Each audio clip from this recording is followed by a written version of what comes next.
늘 자격지심만 가지고 짐승 같은 대우를 받으며 살았는데, 그래서 나는 그렇게 대우받으며 살아야 된다고 생각을 했는데 너무나 놀라운 은혜를 경험한 거예요. 그래서 그는 그 은혜를 당연한 것으로 여길 수가 없었습니다. 받을 자격이 없다고 생각하며 살았는데 그만 그 은혜를 받은 것입니다. 감사가 넘쳤습니다. 그래서 그는 즉시 주님 앞에 나왔습니다. 여러분, 마음을 지키시기를 바랍니다. 감사한 마음, 작은 것에도 감격하는 마음을 가질 때 하나님이 그 사람을 귀하게 보시고, 그리고 그 마음에도 여러분 행복이 넘쳐나게 되는 것입니다. 세상의 문제가 여기 있습니다. 원망, 불평하는 사람은 많은데 감사하는 사람이 적다는 거예요. 모든 사람이 서로 감사하고 하나님께 감사하고 부모님께 감사하고 그렇게 살아가면 세상이 천국으로 바뀔 것입니다. 여러분, 옆에 있는 사람을 보세요. 한번 이렇게 얼굴을. 어떤 마음이 듭니까? 뭐 이런 사람이 옆에 앉아 있어, 이런 생각이 들어요? 그러면 안 됩니다.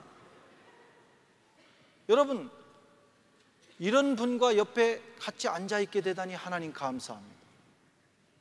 옆 사람을 보면서 한번 얘기해 보세요. 당신이 계셔서 나는 행복합니다. 참 감사합니다.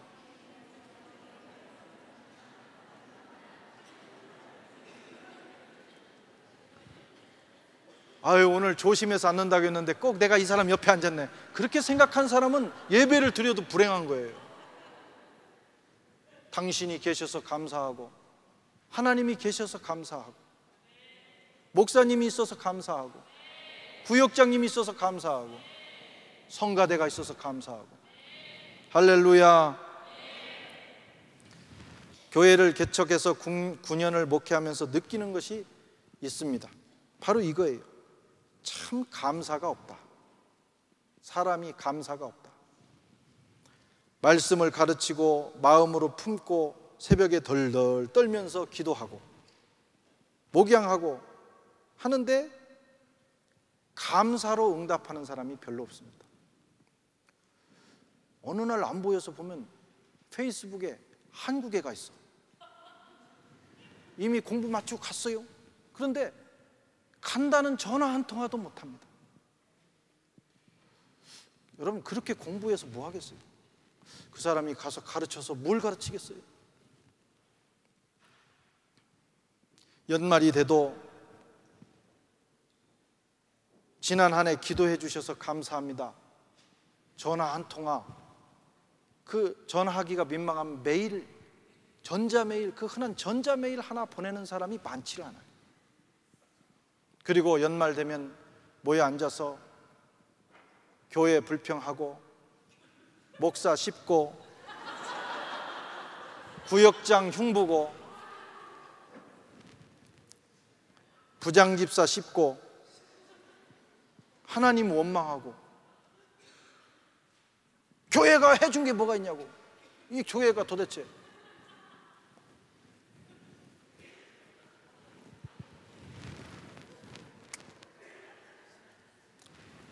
여러분, 연말을 그렇게 맞이하면 그 다음에 어떻게 하나님의 복이 임하겠어요?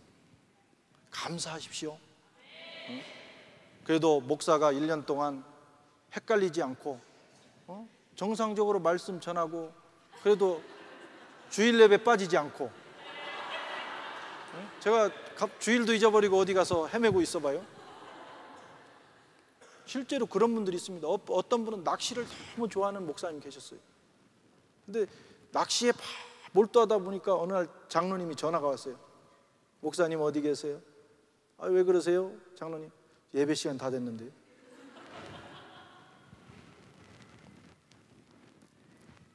여러분, 구역장님들이 계셔서 감사한 거고요. 교사 선생님들이 있어서 우리는 여기서 예배 드리지만 저 주일학교에는요, 어떤 분은 1년 내내 예배 못 드리는 부장집사님들도 있어요. 그거 원망하고 불평하고 나하고 스타일 안 맞는다고 얘기하면 안 됩니다. 내 자식들 하루라도 봐준 거 감사한 거예요. 그거 원망하면 인간이 아니에요, 인간이. 여러분들이 가서 한번 해보세요. 진짜 말 안 듣습니다. 내 새끼지만 거기 가면 말 안 듣는 거예요. 그 새끼들이 말을 안 듣는 놈들이에요. 그런데 교사들이 무슨 죄가 있어요?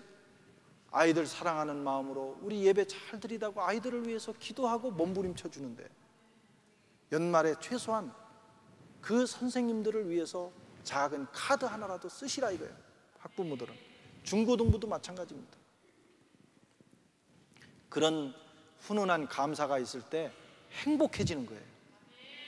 하나님께도 마찬가지입니다. 감사할 때 복이 임합니다. 감사할 때 하나님의 나라가 임하고, 감사할 때 행복해지고, 감사할 때 감사의 조건이 넘치고 기적이 일어나는 것입니다. 돌아와서 감사하는 사마리아인에게 주님께서 말씀하십니다. 19절에 이르시되 일어나 가라, 내 믿음이 너를 구원하였느니라. 사마리아 사람은 육체의 질병만 고침받은 것이 아니라 그의 영혼이 구원받는 축복을 얻었습니다. 그런데 나머지 사람들은 그 두 번째 특별한 축복은 받지 못한 거예요. 물론 감사하지 않았다고 해서 주님께서 화가 나셔서 다시 나병을 도지게 했다든가 그러지는 않으셨을 거예요. 저 같으면 혹시 그랬을지 몰라요. 이 괘씸한 사람들 다 뺏어가야 되겠다 그럴지 모르지만 주님은 그러지 않았을 거예요. 그런데 문제는 뭐냐면, 나병이 낫는 축복은 기초적인 축복이라는 거예요. 주님이 그 이후에 감사하는 이에게 주시는 더 놀라운 축복이 있어요. 아멘. 감사를 잊은 인생은 차선의 축복에 머무릅니다. 그러나 감사하는 인생은 주님이 예비하신 최선의 축복을 경험하게 됩니다. 지금 내가 받은 은혜가 다인 줄 알고 그 다음이 없다 생각하면 이 간사한 사람들은 그럴 수 있어요. 그러나 주님은 무한대로 우리 인생을 위한 축복을 예비하셨습니다. 다음 단계가 있습니다. 하나님은 감사하는 사람에게 그 다음 것을 주시고, 그 다음에는 하나님의 나라까지도 허락해 주시는 거예요. 어떤 사람이 말하기를 은혜와 은혜, 그리고 축복과 축복 사이에는 감사의 금사다리가 있다 그랬습니다. 굉장히 의미 있는 얘기예요. 은혜와 은혜 사이에, 축복과 축복 사이에 감사라는 금사다리가 있습니다. 그 금사다리를 건널 때 다음 단계로 나가는 것입니다. 한 가지에 감사하는 자에게 주님은 10가지의 감사의 조건을 주십니다. 하여튼 감사하십시오. 자신과의 전쟁입니다. 똑같은 상황을 만나도 원망할 것이냐, 이 일로 인하여 감사할 것이냐, 내가 선택하는 거예요. 감사를 선택하면 새로운 세계가 열리게 됩니다. 어떻게 감사해야 됩니까? 먼저 즉각 감사해야 돼요. 즉각. 그 중에 하나가 자기의 나은 것을 보고 이렇게 말합니다. 나은 것을 보고 생각했다 이런 얘기가 없습니다. 나은 것을 보고 나았네, 즉시 돌아간 거예요. 은혜와 사랑을 입으면 누구나 감사할 마음이 생겨요. 참 정말 감사하다. 그런데 실천하지 못하는 이유가 하나 있습니다. 생각하기 때문에, 미루기 때문입니다. 다음에 감사하지. 1시간만 지나면 마음이 바뀌어요. 감사할 일이 있으면 즉각 해야 됩니다. 레위기에 5가지 제사 중에 화목제가 있습니다. 이 화목제는 감사의 제사예요. 감사와 보은의 제사, 그리고 관계를 회복하는 제사입니다. 재밌는 건요, 감사할 때 관계가 회복이 돼요. 부모 자식 간에, 교인 간에, 하나님과 성도 간의 관계가 어떻게 회복되느냐, 화목제물을 드릴 때 회복이 되는 거예요. 그래서 누군가 관계가 불편해서 관계를 회복해야 되겠다 할 때 그냥 가서 립 서비스만 하지 말아야 돼요.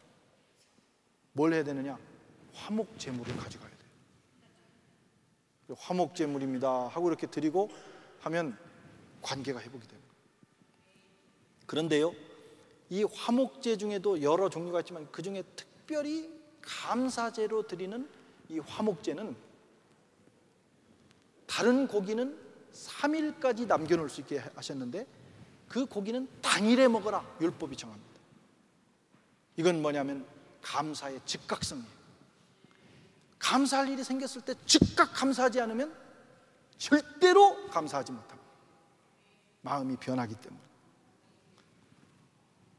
감사할 일이 터졌을 때 감사헌금 준비할 때도요, 미루는 사람은 제대로 못합니다. 자꾸 깎여. 첫째 날 깎이고 둘째 날 깎이고. 처음 마음이 들었을 때가 하나님이 주신 마음. 그래서 다른 건 몰라도 감사 예물은 즉시 사건이 터졌을 때 준비해야 돼요. 그래야 온전한 감사를 할 수 있어요. 큰 소리로 감사했습니다. 자기의 공적과 업적은 감출수록 좋습니다. 그러나 주님이 주신 은혜는 간증해야 됩니다. 하나님이 나에게 이런 큰 은혜를 주셨다고 말할 수 있어야 됩니다. 또 이 사람은 분위기에 휩쓸리지 않았어요. 지금 대세는 그냥 가는 겁니다. 대세예요. 그런데 이 사람만 유독 돌아서서 나는 주님께 가야 되겠다고 가는 거예요. 그 성경에 기록은 안 돼 있지만 많은 분위기가 있었을 겁니다. 너만 특별하냐? 네가 그렇게 가서 감사하면 나는 어떻게 되라고? 우리는 뭐냐? 여러분, 그 분위기 속에서 감사를 선택할 수 있는 용기가 있어야 됩니다. 이 사마리아인은 그런 용기를 가지고 있었어요. 남들이 다 뭐라고 해도 온 세상이 그렇게 가도 나는 주님께 감사하리라.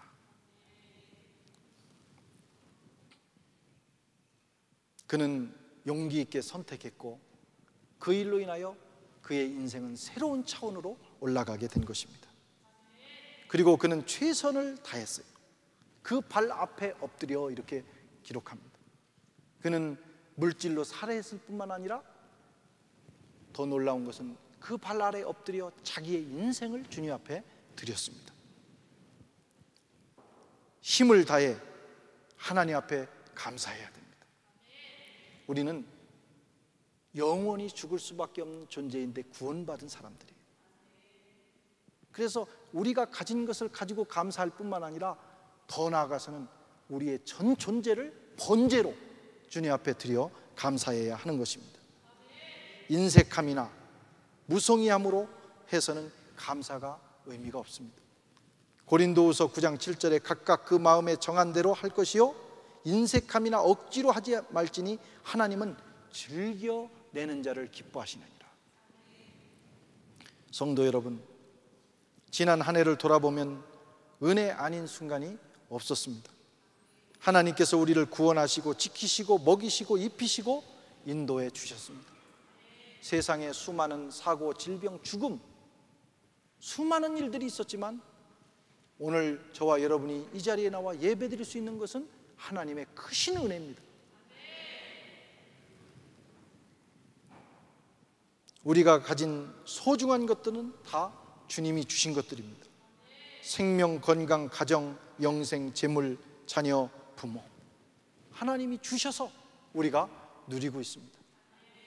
오늘 감사 주일날만 감사하지 마시고 우리가 평생 살아가는 날 동안 원망과 불평이 아니라 하나님께 대하여 늘 감사한 마음, 어떤 상황에서도 감사한 마음을 가지셔야 되고요. 또 하나님뿐만이 아닙니다. 이 화목제는요, 이웃과도 화목해야 됩니다. 이웃, 내 부모님, 내 형제, 내 아내, 내 남편, 내 자식, 이 모든 사람들에게 감사하십시오. 그대가 있으므로 나는 행복합니다. 감사합니다. 기도하시겠습니다.